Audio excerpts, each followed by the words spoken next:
Welcome to the Ancient Coin Podcast with Aaron Berk, a show about ancient coins from the viewpoint of a station with nearly 30 years experience.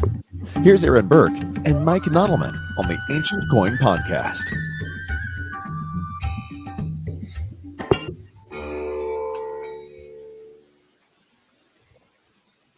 And the sound of that tone means it is time once again for the Ancient Coin Podcast with Aaron Berk. I'm Mike Nottleman.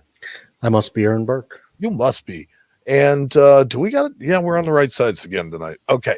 So welcome to our 50th episode. Thank you very much for your support, for helping us out. 50 episodes, we're here for you. On tonight's special show, we are going to revisit some of the stuff that we talked about on our last episode. And we are going to kind of review how some of it turned out, which I think is going to be a really nice retrospective. We're also going to have our, as usual, educational segment. Do you have a pearl of wisdom for us tonight? I do. Okay. And we even have a Doofus Purchase. So it sounds to me like this is an action-packed episode 50. So let's get right down to it, Aaron. Let's see. Let's go to the auction world. Yeah, so I thought let's go back and review the Heritage auction, the couple of lots that we actually reviewed. And so that auction was their ANA signature sale, which was August 15th through the 17th, which obviously included world coins as well. The first lot we profiled was lot 33007. That is the Cyclopunic decadram, or 5 shekels piece. Honker of a piece, weighs 37.91 grams. It is a fantastic thing to hold in your hand if you ever held one of these. Obviously, you can't do it with slab, but still very impressive. I viewed this. I had a client that was interested in it. I told him, don't bid high because the surfaces were over cleaned on the obverse. What's interesting is that NGC did not state it on the slab. They downgraded the surface, but they didn't mention that it was brushed or over cleaning. They just called it fine style. So this is one of those gray areas where I think, and we'll talk more about those little comments and how they should be used. But in this situation, I don't think they properly graded the coin. So what would you have preferred they called it? Well, actually, I hate the brush thing, honestly, I do, because I think it's really does refer to U.S. coins more. Yeah, it's more of a modern thing, not an ancient thing. You would expect them to be brushed because they came out of the ground. But I just prefer that they just downgrade the surface, and it's obvious because if you view this coin, you would see that the reverse was beautiful. Obverse, I think, just had some surface issues from over cleaning. That's what I thought. It went for $67,500. It's a lot of money for this coin based on the fact that it's not high quality. But look, if it was perfect on both sides, it's a $90,000 coin. Mm-hmm. So, it sold where it was supposed to sell. So, but I wanted to bring up the fact about they call so many things brushed, and in this situation they didn't when it was obvious. But anyway, it's just why it's very inconsistent. With grading, and I don't know when this coin was graded. It could have been graded, before they started using brush terms more frequently. Mm-hmm. So, there's older generation holders depending on when they were grading. So who knows what the situation is with that. Anyway, if you want to go to the next lot, it's the Asignatum. We actually looked at this brick. It was actually withdrawn from the sale. I learned shortly after I got to the ANA from a dealer who knew that this was a fake, because it was actually offered in a Hirsch sale in Germany maybe 10 years ago, maybe less. And at the time, everybody said it was fake and it went unsold. Now, it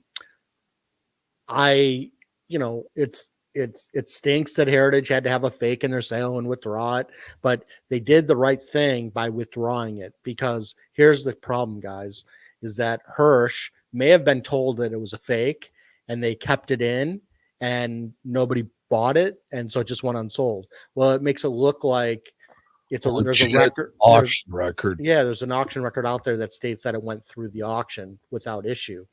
Now, Heritage didn't mention the Hirsch sale, so my guess is they never knew about it, or didn't do their enough due diligence to, or it was just hidden and they just didn't think to look for it. Sometimes you believe the people that are consigning to you, and Well, I mean, you want to assume that they're doing the right thing. Well, some people, they might tell you, no, I never ran it in a sale. And then you find out, oh, no, they did run it in a sale 10 years ago. So, it's, so the fact that they didn't have it listed in the Hirsch sale means that Heritage probably didn't know about it. I heard that they weren't happy about the situation because obviously, you can't slab this. And so it's funny, because they don't have many bronze coins because of the smoothing situation, which we've talked about.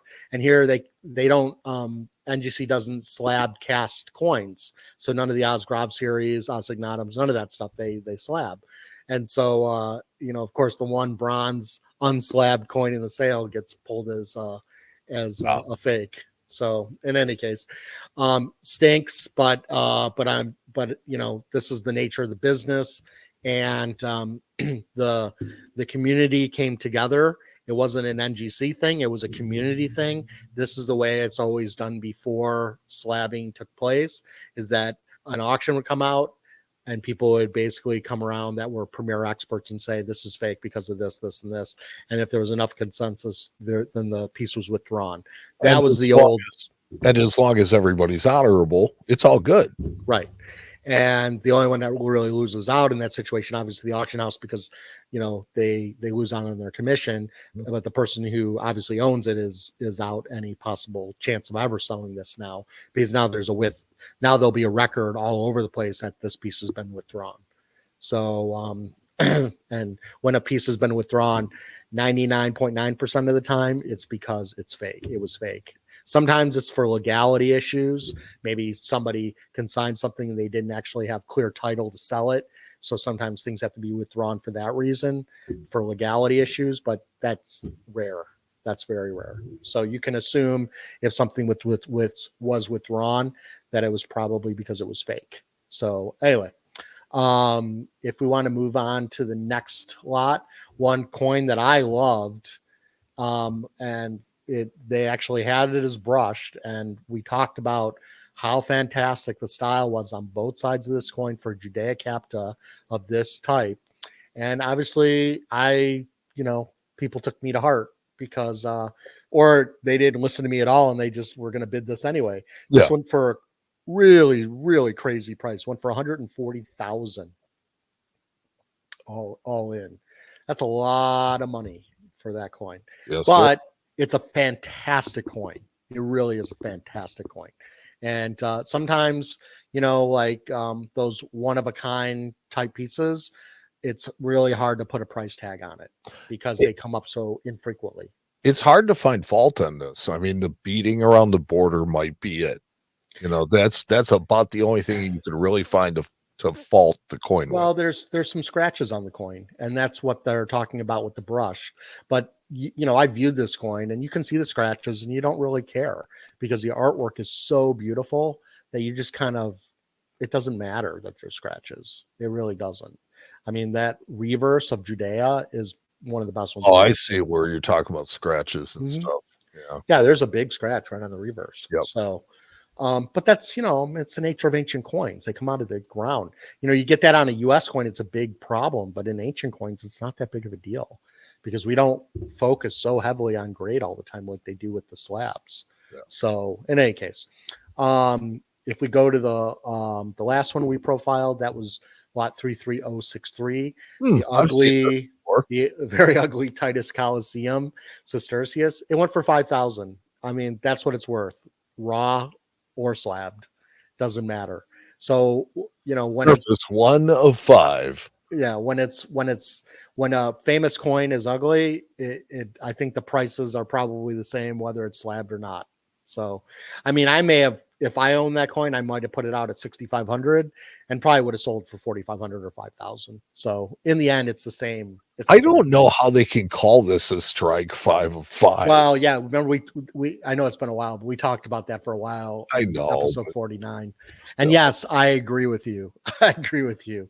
And they didn't, and none of their, I mean, it is what it is visually, right, but they didn't put any comments down about, and I'm being somewhat facetious. I mean, I understand that either detail is there or it's not, and you can see it even as corroded as this coin is, you can still see it. So right, they have an argument to make, but well, you could argue that every coin at the beginning when it's first struck, it is maybe they're all 5 out of 5. So they should be when they're first struck. Well, I mean, I guess it depends on die wear and things like that, if that's what you're comparing. And I will tell you that I saw a lot of die wear on like the Vespasian, and I saw a lot of die wear on the big silver coin. You just see on the Punic tetradrachm, decadrachm, yeah. So anyway, but otherwise the heritage sale was very strong. In the weird ways of slabbing again. So that's going to bring us, unfortunately, to our Doofus purchase, which I hate to always pick on Heritage, but they seem to get the best Doofus purchases ever. So kudos to them for getting Doofus, getting Doofus-like prices on relatively unimportant coins. And here we go.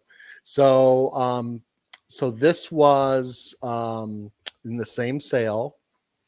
This was lot number 33014, and this is an issue style of Alexander the Great, but it's actually not even Alexander the Great. This is actually a posthumous issue under Seleucus I. So this isn't even Alexander the Great. It's not even a lifetime issue. It brought 36,000. It's not even a star coin. It was a mint state 5555. It's an okay coin. It's nice, but 36,000. You could almost buy a die stater. You can buy die stater, which is a die stater of Alexander. They're scarce, and they used to bring $25,000 no matter what. Now they're bringing around 45,000 and up, depending on quality. But there's no reason why you should be able to buy a dice, for die stater money, buy a posthumous issue of Alexander under Seleucus. That's not even a star coin for $36,000. It's insane. It's insane. There's so much. You're saying that this is really not that scarce? No, I mean, would you rather have this coin, or would you rather have a decadrachm of Syracuse of Euenetos? You could buy for 36,000. You could buy a decadrachm of Syracuse, which is a much more impressive coin than this coin. Fair enough. So you think about, like, okay, guys, most of us don't have $36,000 to go spend on to go spend on anything for that matter. But agreed.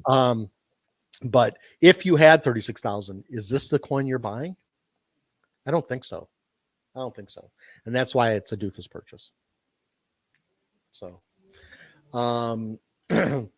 so anyway, that's my review of that. I looked at this, stack sale. We kind of touched on it, but I didn't really look at too much. I thought the prices were just okay. I didn't think it was like over the top or anything like that. So now it's profile and auction coming up. So CNG is coming up September 17th and 18th. So right around the corner. This is their fall auction. And so let's, a lot of really great coins. The main collector who consigned to the sale, he passed away. Very nice man who lived in Hawaii. I knew him, just from going to the San Francisco shows. Super, super nice guy. He was actually a good client of Frank Kovacs. And he had a nice long life. So in any case, so the first lot I wanted to look at was lot 67. So kind of like the Carthage Punic decadrachm we just looked at, this is kind of the similar period. This is minted under Carthage during the Second Punic War. So this is when Carthage had taken over Sicily, and they were fighting the Romans. And so they fought them in the first and second. I think there was also a third Punic War as well. One of the bloodiest wars of all history. And Hannibal was the king of Carthage, who was issuing these coins during the war. So these were literally being struck to pay for the war at the time. So pretty important monetarily speaking, and a very, very cool type, obviously with the elephant type, because they're Carthage, North Africa, so they had elephants. And then you have Melkart, which is their god on the obverse, which is the same one that they used for the shekel of Tyres as well. That same god, basically. So I like the elephant. Yeah, I mean, they're not; these aren't rare, but this is a decent one. It says it's got a test cut on the edge, and you can see it there. Yeah, you can kind of see it. I don't know if that's test cut. I think it might be just a split. It could be a test cut, I suppose. I don't know why somebody would cut it, but in any case, it's a good coin for the type and not a lot of money, ultimately speaking. So the next lot I thought would be really kind of cool to talk about. There's a lot of great Greek in here and stuff like that. So I'm just trying to find some unusual things. Gallienus. So this is Gallienus, and this is only the second known example of this reverse type, and that is on the reverse. That's Mars, who's about to rape. So terrible. Well, he's Rhea, Silvia, I forget. Anyway, the children that come out, the twins that are born from this horrific encounter is Romulus and Remus, which we talked about. Romulus and Remus. Okay, and they are the founders of Rome. So yes. this is how they were born in this situation. Well, this is the event that led to it. Exactly. So it's very tough to get from this period to get silver denariuses, and so it's rare anyway. Really beautiful, fancy bust, but just a really rare coin. Really, really, really rare coin. So I mean, it'll probably have a runaway price just because when it's only the second one known, and it's a very cool reverse type. It already has a bid of $5,000. It already does, yeah. It'll probably go for 15,000, my guess.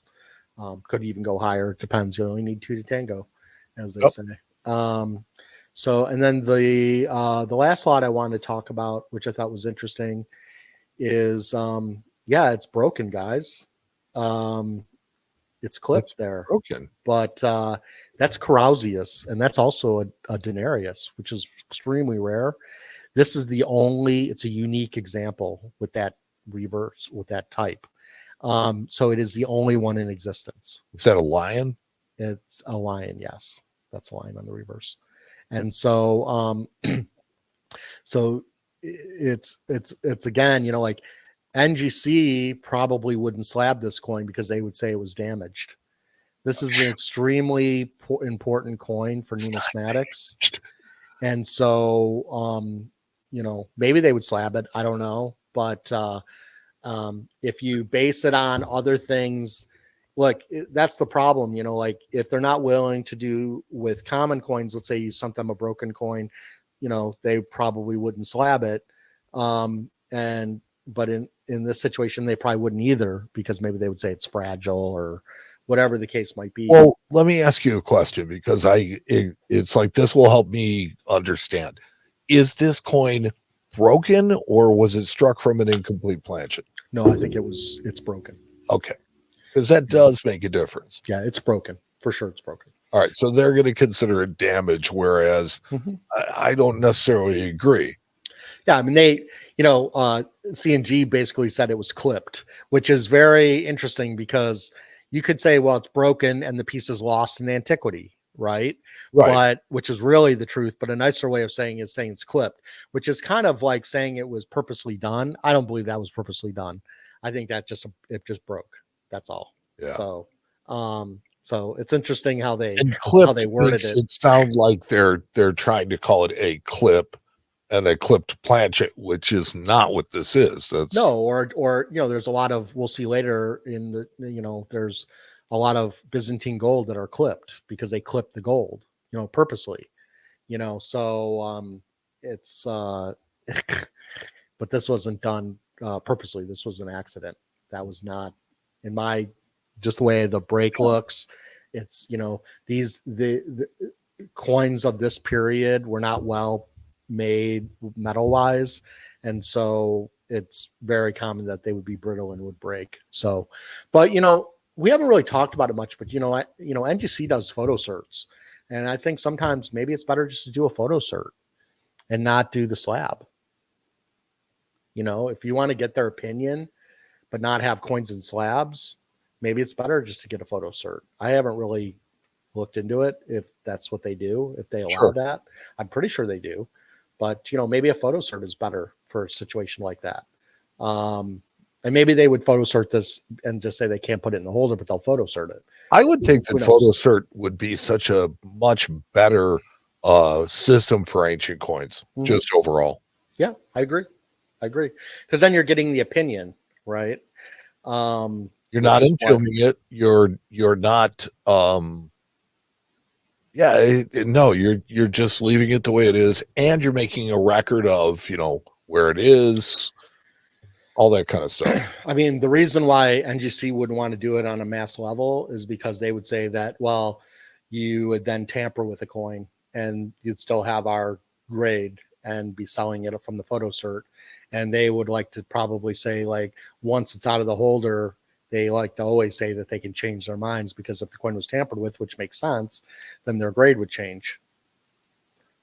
Yes, this is true, but it's, Yeah.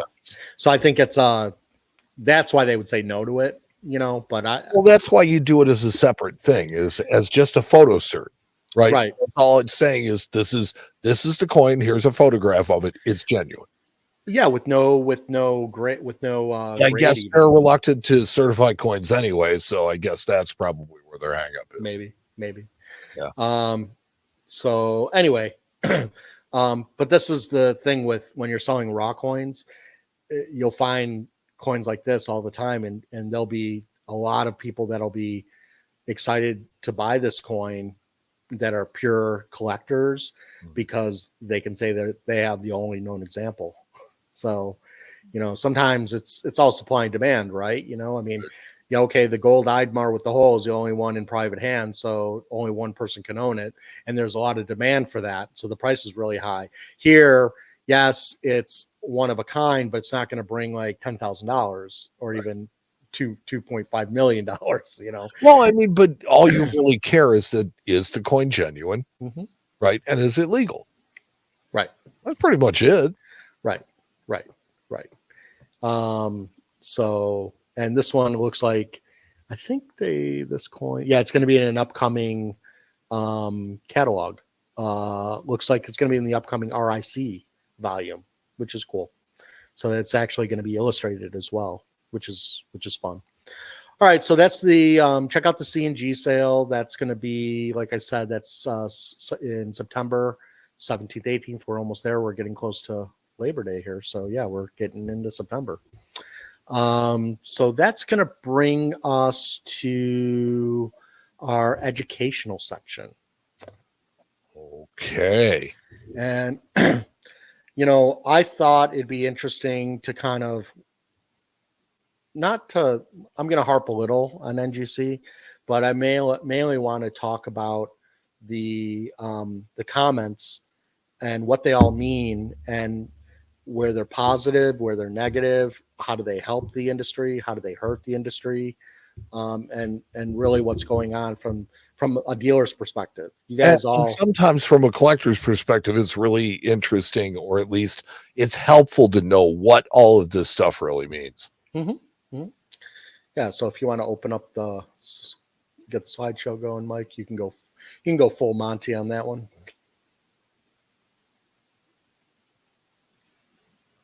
Can you help me out with that one? Because I'm in the slideshow.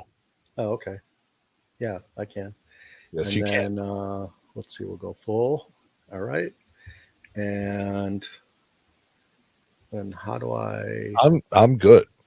Once you get it in there. Yeah, okay, it's in there. Okay. Yeah. All right. Good. So, yeah, so NGC comments, right? And how do you guys like my smooth graphics? I know it's not that great, but I was pretty excited to do it. So I had to like get the magnifying glass. I wanted to get an antique magnifying glass. I wanted to like enlarge it. And, the point is that look, here's this amazing four Orei medallion, mint state 5525 smoothing, and it's the only thing that you really look at when you're looking at the grade is you're always drawn to those little words underneath. And so we're all doing it. And so it's like such a buzzkill when it comes to looking at ancient coins. Well, it Such says 5 out of 5, 2 out of 5, fine style. right. Because it's an impressive coin. I mean, this is a medallion. This is a big deal. So and the other thing I want to point out too is like, yes, I know the Paramount collection was a good collection, but to a lot of times you'll see like, oh, from this hoard, they'll have like names of hoards on slabs. Guys, that's all gimmick. You can pay NGC to put anything on the tag like that. And there's a lot of now the Paramount collection is a totally different scenario. That's somebody's collection. Was an important collection, so I understand that part. But there are a lot of slabs of just very common denari and Antoniani that are like $100 coins that they put this like they say from the such and such hoard or from the such and such something. They make it sound like a big deal, and it's just they paid to put that on the tag. Yeah. It doesn't even necessarily have to be somewhat provable. I'm sure they gave them some proof on some level, but ultimately it's just a gimmick to get more money out of you. So take a lot of that stuff with a grain of salt and knowing that you can pay to put that stuff on there. So I cannot believe that I'm going to say this on the Ancient Coin podcast.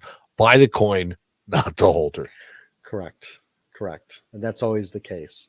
So, I went back and I did a lot of reading on NGC grading over the weekend, and I was looking up and I couldn't find, I found like smoothing in like the US section describing what smoothing is. It's because it is a modern thing. It's really right. not an ancient thing. They even mention it in ancients, and really smoothing means that it was wiped with a rag, or that there's fine line scratches from being brushed or cleaned. And so they're not necessarily easy to see. I heard one rumor, it might be just BS, that NGC looks at ancients under a black light to see some of the flaws, maybe to see restoration. I don't really know. That would make sense. But if you're looking at the black light and it's not something you can see with the natural eye so easily, I think that they're doing a disjustice by putting smoothing on some of these things, where if we looked at that decagram earlier, it didn't have smoothing when it probably should have had smoothing. So but to put it on this coin on some level seems like a bit of a travesty. If you want to strike it down to 2x5, then if those lines are truly there on the coin, then the surface tells it to you. You don't have to explain it. In fact, I know that NGC is really good about telling you, if you call them or email them and ask them why they condemn a coin, they'll usually tell you why, but they don't have to. And so sometimes they don't have to explain anything to you, really. So why do you need to need to explain it on the slab in this situation? It's just a negative. So it's just not necessary. It's not helpful. I don't think so. That's just this is my opinion, guys. If you go to the next slide, Mike. Okay. So the brushed, here's two coins, Choice AU, both of them. You get this on gold and silver primarily. And again, it's like downgrade the surface. You don't need to say brushed. That's why you're downgrading the surface. Yeah, I was going to say, isn't that what 3 out of 5 is all about? It's redundant. Is not perfect. Right. It's redundant. And it's a negative word that doesn't help anybody who's if you're a collector and you slab these and you got that back, you're going to be unhappy. You go to sell the coin, it's a negative. Anything, I'm a dealer. Anything that's negative on your coin is going to make it harder to sell. It's just the way it is. And so NGC is not doing us any favors by doing that, not to the collector or to the buyer, because honestly, and I was mentioning, I'll get into smoothing as well in a conversation I had, but yes, some of this is on the dealers to explain it to the collectors on why this doesn't necessarily always matter. But again, it's a redundant thing and it's a negative word that just doesn't need to be there. So if you go to the next slide, Mike, we get into and they've put all kinds of words, here we got scratches and scuffs.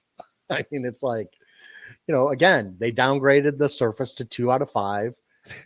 There's no reason to say why. You worse, they graded it VF. Yeah. Well, it can be a VF. You're grading it VF. I would expect to find scratches on a VF coin. Sure. But it also has wear, so that's part of it as well. If you go to the next slide, we have edge altered. Not really sure what that means. When I see anything with negative words, when it has to do with the edge, I'd immediately go to X jewelry. And so, because that's the only reason why something would have an edge issue, primarily speaking. I might offer a different. Sure. It might have been chiseled. Why? So practice, at least in the early colonial days in U.S. and around the world, was to take silver coins with a chisel and kind of, scrape some of the metal off the outsides of them and try to accumulate enough dust to create new coins. Oh, interesting. That's why they call cheapskates chiselers. Oh, I learn something every day, guys. That's awesome. Yeah, so that's why they have reading on the edge of coins now, is because that showed when people did things like chiseling. Okay, so, I guess in this situation, I would understand the 2 out of 5 for surface and having to say why in this situation, because it's on the edge and we can't see the edge. And so, there's that as well. But in any case, maybe that's a helpful comment in that situation. If you go to the next slide. Well, I don't know. Why do you straight grade it then? If it's altered and you're calling it as altered. Let's get into that. I'll get into that on something else that happened. So okay. If you go to the next slide. I'm getting ahead of you. I know you are. It's okay. And so here we have different ways of saying X jewelry, right? The first one, it says mounted. To me, mounted means jewelry. Well, I don't know why they said mounted. What was it mounted on? I know, it's a piece of jewelry, right. And then what's really interesting is a lot of times I'll downgrade for graffiti. Graffiti is when they, somebody just wrote on the coin. They probably had a little symbol or something. Sometimes they X them on, it's mostly on Byzantine coins, Byzantine gold. And so they'll downgrade it and put graffiti as the negative comment, but here they had 2 negatives. They had the fact that it was X jewelry, so that already took up that spot, and then they put like graffiti on the inside of the description. Yeah, like graffito. Wow. So they had a double issue with it. It was like, they kicked him, and then when he was down, they punched him again. It's right. like, come on. Right. So I get the X jewelry part, but the graffiti part, whatever. It's already X jewelry. Anybody who's going to buy this is already going to have issues. Just the fact that it's X jewelry, the fact that it has any kind of scrapes on it is kind of doesn't even really matter anymore. Once people hear X jewelry, they're like, "Oh, I'm not going to pay full price for that." Yeah. So, if you go to the next slide. So, again, the smoothing thing, we've talked about it in bronze coins, where most bronze coins are smoothed, and there's a difference between smoothing and tooling. Okay, smoothing is meaning when you're mechanically cleaning the incrustation off the coins, that you're cutting into the surface a little bit, but you're not creating a new design. You're not making new hair. You're not strengthening the design that exists. You're right. merely removing crud. Right, exactly. And so, and because a lot of bronze coins end up with smoothing in their negative comment, again, you don't need to put smoothing in, just put 2 out of 5 and just leave it at the fact that call it a day. Yeah. But I was talking to somebody at NGC at the ANA, and I brought up this problem, and I said, if you look at the heritage and you look at the stacks and you look at people who primarily sell slab coins, it's very hard for them to carry high-end bronze coins because most of the time it's a smoothing.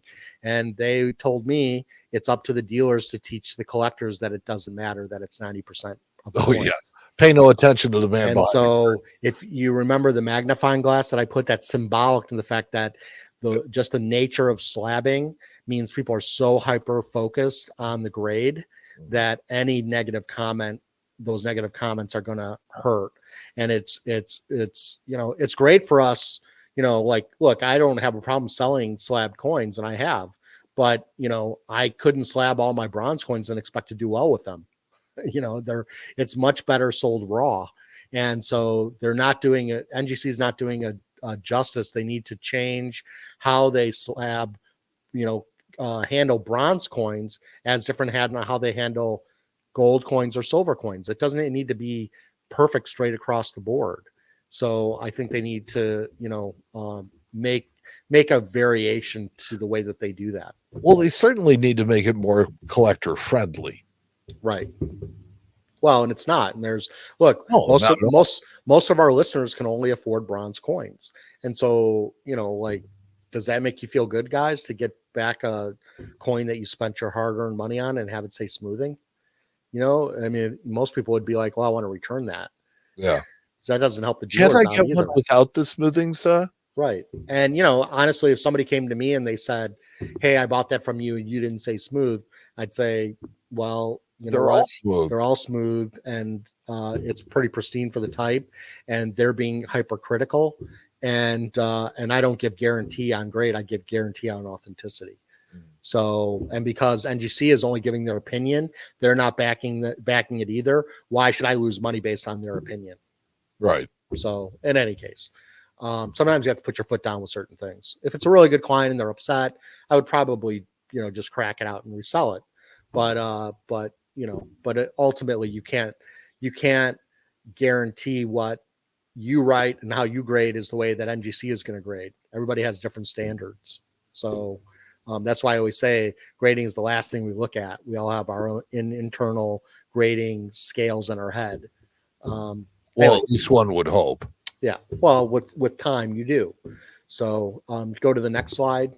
Then you get test cut and the clipped. So clipped is going to happen on most Byzantine coins. I can make an argument one way or the other whether on some Byzantine it really matters. It doesn't really affect the quality of the coin. It just affects the weight. Right. So to me, it's not that big of a deal. Obviously, on silver coins where you can actually see the test cut, it makes sense.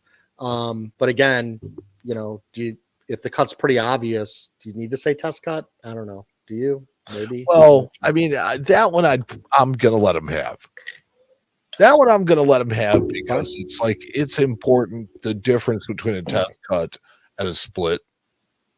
Right. So I don't have a problem with that. They're calling out damage for something that was natural to the minting process. Right. And I think that's helpful. But clipped is not helpful because you're really not describing something that's part of the ancient process. No, and look at what they gave it. They gave it choice AU, strike 4-5, surface 4-5. So they didn't really downgrade the surface. It's broken. Much. They didn't really downgrade the surface, though, is my point. So it wasn't that important for them from a quality grading position. Mm-hmm. So why even mention it at that point?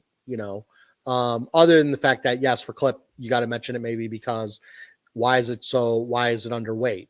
Well, because it's clipped. Okay, well, that makes sense. Well, but clipped, I think, is not really the right word for it, because clipped suggests that it was pre-strike, and this is not. No, but maybe that's just my naivete as far well, as why is the Athens have a strike 5 out of 5?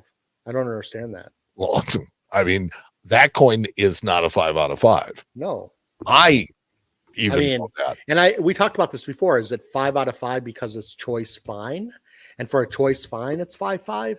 Yeah. So, but if it was just good, would it be a star? I don't really, I don't know what it's 5 out of 5 compared to what? I don't get it personally. Maybe because it's perfectly centered. Maybe that's what they're basing it on. The fact that it's well centered. That's a good, that's probably one of the things. Well, but that's only one characteristic of the strike, though. True. And the fact is, and here's the other thing that's funny, is that they they slabbed it with the owl up, with the test cut up. So I'd hate to see what the obverse look like, because normally they would do the Athena side, and here they did the owl side. Well, they say, in the slab description, it says reverse owl strong. So I guess they felt that the strike on this owl was just out of this world. Not. Anyway, if you want to go to the next slide. Okay, so this is on a couple situations that came up recently that I know about because I was involved. So this is a Dido. It's a very rare coin, Cyclopunic. This is one of the 100 greatest ancient coins. And there has been a bunch that have come out that have been fake. And this one is real. It sold, you can see there, in Triton 3 in, what is that? What year is that? I can't see it. 99. In 99. And actually, I'm going to make my screen bigger. There, I can see it. Okay, there we go. And many of you don't know, but the reason why Triton is called Triton is because when Triton first formed, it wasn't just CNG. It was CNG, NAC, and Freeman and Sear. And so then that's why it was called the Triton, like they were the Tritons of the numismatic world. And so, CNG later basically either bought out or ended their relationship with NAC and Freeman and Sear and took over the whole Triton brand. But at the beginning, it was the three companies together.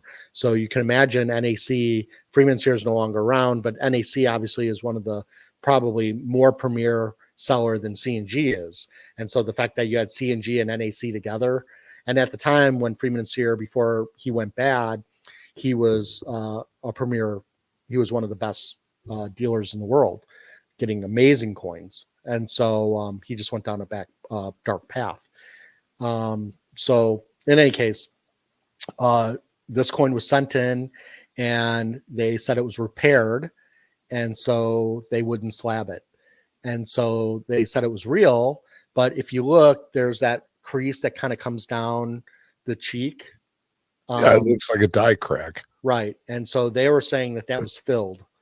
And so because of that, they're saying that it's so overly restored that they can't put it in a slab, which is asinine. Because and I talked to them about this, and they said, "Oh, it was a lot of metal that moved," and I'm like, "Yeah, but the design didn't change." It's like, and if you go to the 99, it's not like they repaired it so perfectly that you could never tell. Yeah, that you can't see that it's been repaired. That's fine. And if you look at the description when Triton 3 listed it, it says smoothed. They said smoothed. So they said that it had been worked on basically by saying that it was smooth. And so so it's an authentic coin. It's but for some reason it's not okay to, I had to go and look at a Punic decadram that should have been marked with downgraded for the surface and had some negative comments. And and I see test cut coins and I see ex jewelry coins with altered edges, but because it comes on the face, that somehow they're saying that the whole thing is, that they won't touch it. Yes. I think they did a disjustice to this coin. I think that this coin, it's still real, it's still authentic. There was one that sold recently in Premier Auction that sold for $60,000 that turned out to be fake. And so, it's like, I mean, you can call it repaired. That's fine. And slab it. Right. It's like, what's the I don't know. Yeah, I don't get it. And it's got a great pedigree. This was Marion Sinton. I knew Marion, wasn't the great. She had a lot of money. And she was at the time was one of the big collectors. If Marion came walking down your row at a coin show, and she stopped at your table, you were happy. So she was one of those collectors. Very nice lady, lots of money, and not always the most sense when it came to collecting, I think, because she trusted some dealers that she probably shouldn't have trusted. But heart of gold. And so and it's Triton 3. That was an important time for Triton as well. And it's 100 greatest ancient coin books. I like the palm tree in the background, but the lion's looking kind of mangy. Yeah, they all kind of look like that a little bit. A little bit. So, but this is again, it's a travesty. And the collector owns it is like, well, because I was gonna maybe sell it for him, and then he basically said, no, I'll just take it back. He's like, I'm happy to own it. Yeah, it's like that's how you know it's a good coin. It's like right. And the fact is that I know that if there's a lot of fake Didos out there and this one's real, well, why would you just like disregard it because it has a repair? It's like, look, I equate this to like ancient Greek vases, which you guys know I'm a expert in antiquities. When a Greek vase, most of them are broken and restored. It doesn't hurt the value at all. As long as when you glue it back together, that they restore and fill the crack and paint the crack, but they don't add any additional new detail. That's okay. It doesn't hurt the value at all. Why should a beautiful coin like this, if it had a big crack, and we don't know, we weren't there when that got fixed or how it got fixed or whatever, why should it have a big glaring crack if it can just look like this with a nice line and still be nice and presented? To me, that's just restoration. I think, and this is just me spitballing here, but I think that they were of the impression that this repair was way bigger than it was. Maybe. But again, it's just and I said, well, it's still real. And they're like, well, yeah, you can sell it. It's authentic. Yeah, it's like, so yeah, that's it's like, well, thanks, guys. Yeah. So anyway, if you want to go to the next slide, this was a couple other ones. I had this one, the one that says altered surface. This was a coin. We talked about this coin. Actually, I had this. It was actually originally it was sent in by somebody else and it came back as not genuine. And the dealer in Israel, he actually cleaned it when it was encrusted. And so he knew it was real. He actually works for the Antiquity Authority in Israel. So knows the stuff. And he's like one of the best cleaners in the world. He knows incrustation. He knows metals. So, I feel fairly confident it was real. And so it got sent back in and they still wouldn't slab it. They said altered surface. Yeah, they just found a different box to check. That was all. That's all. So like, yeah, it's still good, but it's altered. And thank you for your money again. Right. Exactly. and finally, the one that most of us dealers hate the most is the no decision. It's the worst. It's worse than them saying fake, because with no decision, I had a situation recently where I bought a coin out of an auction, Premier Auction, and I sent it in for slabbing. It came back no decision. I asked them why. They said there wasn't any enough striking, remnants of striking on the coin, but that was it. And it had a pedigree back to 1975. It was decent. not a great coin, but it was, $3,000, $4,000. Why don't you just put a label on the slab that has just a big giant question mark? I don't understand. Well, I was in a predicament because if I sell the coin and I say not slabbable, now people think, well, it's fake. Right. So that doesn't help me out. If I sell it and don't say anything, now I'm not being right. You're being shady. I'm being shady. And that coin will end up back at NGC at some point, come back as no decision. And they're going to call it fake. And or they'll call it fake because they'll change their mind, and it's going to come back to me, and I'm going to be in the same predicament. Yeah. And so I'm going to piss off a collector. So I don't want to do that. So the only thing I could think of doing, which was the most sensible thing and a logical thing to do, is to go back to the auction house and say, I don't want my money back. You sold it once, you can sell it again. It's not, I'm consigning it to you. Sure. I need to end my pain right here and now. But that's not me, please. Right. But that's not fair to the dealer who, I bought a coin for stock. I thought I could do, I was buying, it was a 12 Caesars coin. I thought I putting together a set for somebody, and and it comes back like that. And it's like, well, that stinks. I got a good deal on a coin, and now I've got to return it and maybe even take a loss on it. Because somebody else is going to get a good deal on a coin. Right. And when I brought it to the auction house, they're like, yeah, I said, this is the worst comment. And they said, absolutely the worst comment ever. And they said that they would put it up as, that it was unslabbable. So that, they were going to do the right thing, but they already, decided to sell it. So I don't have to, I still like the big question mark thing. The question mark would be fun. Then you could just say that it's part of the Joker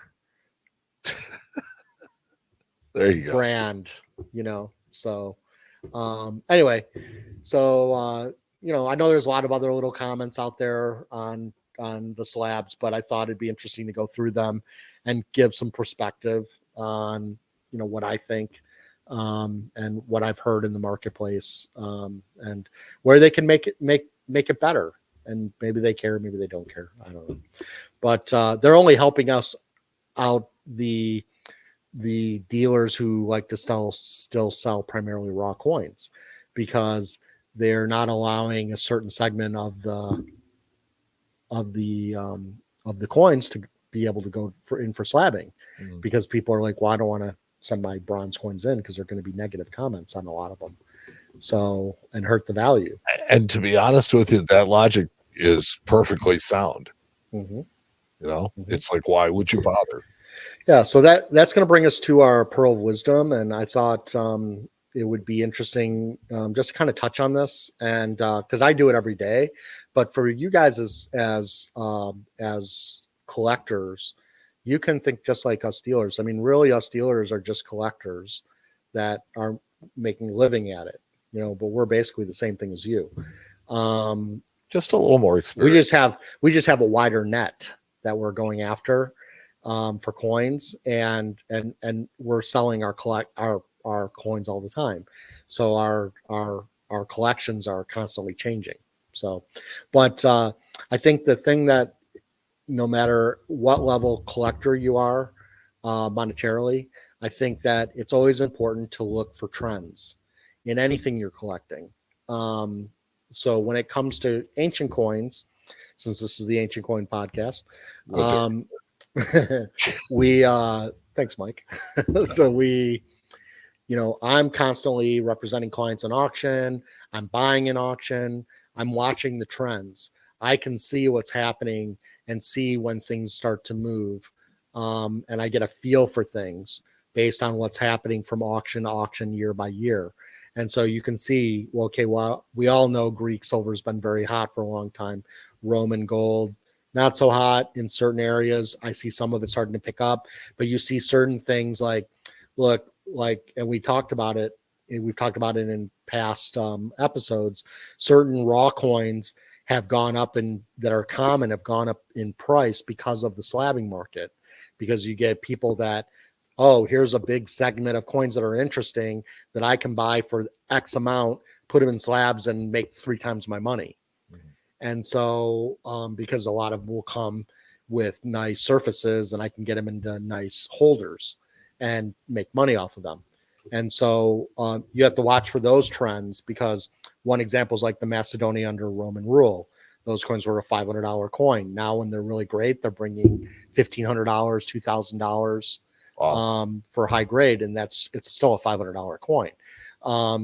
The same is true for the Mark Anthony Legionary Denari, common as can be, but high grades for a while were bringing really crazy money. I'm actually seeing them start to soften a little bit.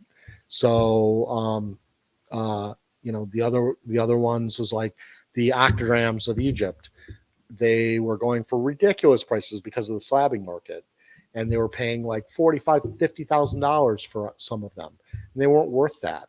And now they're starting to soften and come back down. Even Heritage is not getting those runaway prices they once were. Why? Because they have satisfied their market. They've saturated it. Because when an auction house like Heritage, they're there to make money, and that's why you don't see a lot of bronze coins. You see a lot of high designated starred coins in their sales, because they want to get crazy money.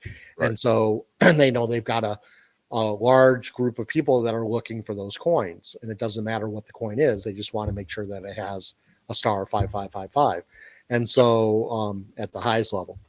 And so the Chrysos heavy staters, those were going for $110,000. Now they're coming back down to 50, which is still high, but more in line where they should be. Yes. And so again, you have to see what Heritage is doing. You have to see what the telemarketers are doing, the high-end ones. You have to see what the auctions are doing, and where, see what's hot, what's not, and know when to strike in certain areas. Like even like decadrams of Syracuse were going for really crazy prices, and every once in a while you'll still see like C&G list one for 100,000. You're like, okay, another $100,000 decadram. Those were $25,000 coins, $30,000 coins 15 years ago.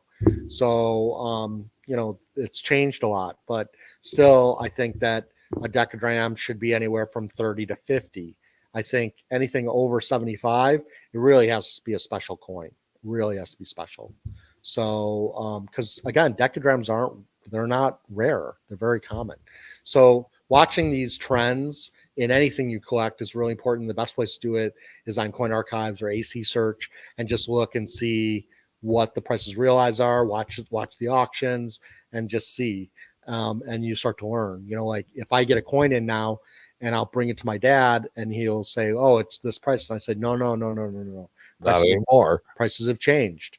He's like, "Really?" And I'm like, "Yeah, they're going like the Cilician Tarsus staters. Those were going. That was a $950,000 coin, and now they're going for $2,000. Mm-hmm. So if I get one, I don't necessarily want to price it at $2,000, but maybe I'll price it at like $1,600 or $1,700 under the top price, but not max it out. And still, I'm running a buyer bid, so I might sell it for less. Mm-hmm. So, but I have to be conscious so I know how to price my coins, and I need to be conscious so I know how to represent my clients who I'm bidding for as well, so that they're successful. And so when you're watching all those things as a dealer, you get a feel for it. You should do it as a collector as well. And I think a lot of collectors do it. But I have a lot of collectors come to me and say, what's hot, what's not? And, sometimes I hate giving those, like, I've got a nice answer for you that you can give them. Tell them to stay abreast of the market, because the trend is your friend. Well, you can't guarantee the trends either. That's the other problem. No, but it's all in the moment. The trend is your friend. It's like, it's going to tell you where things are going, but you got to keep an eye out for what's going on. Right.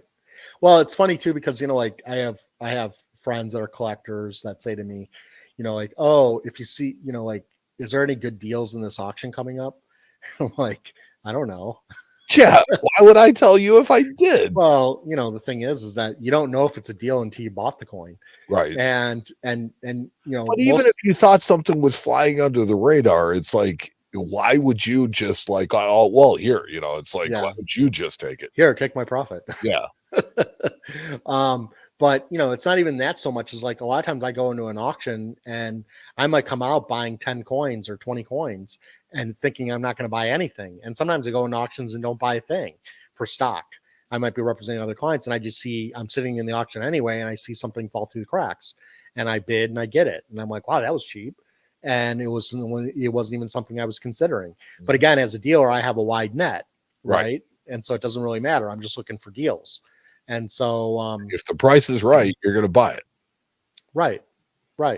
And again, it's because I know what the trends are, right? If I see that a coin's going for under what I think the trends are, or who knows, maybe I'm wrong. Maybe the trend had just changed and I'm the first one to get nailed with it. In the all negative. Trends begin and all trends must end. Right. Exactly. Just like my shirt, thinking, your thoughts may not be right. Loading. So anyway, 50 episodes. I know. It's hard to believe. Yeah, we got there. Less than 2 years. Yeah. And guys, I know we don't do a lot of episodes, but like it makes it more fun just to do like a few a month, and I don't want to inundate you, So not all of you can watch every episode too. So I know some people go and catch up later and stuff like that. Mike and I have full-time jobs, so So I apologize if I'm not on as much as I could be, but we'll continue doing this thing as long as we're still breathing.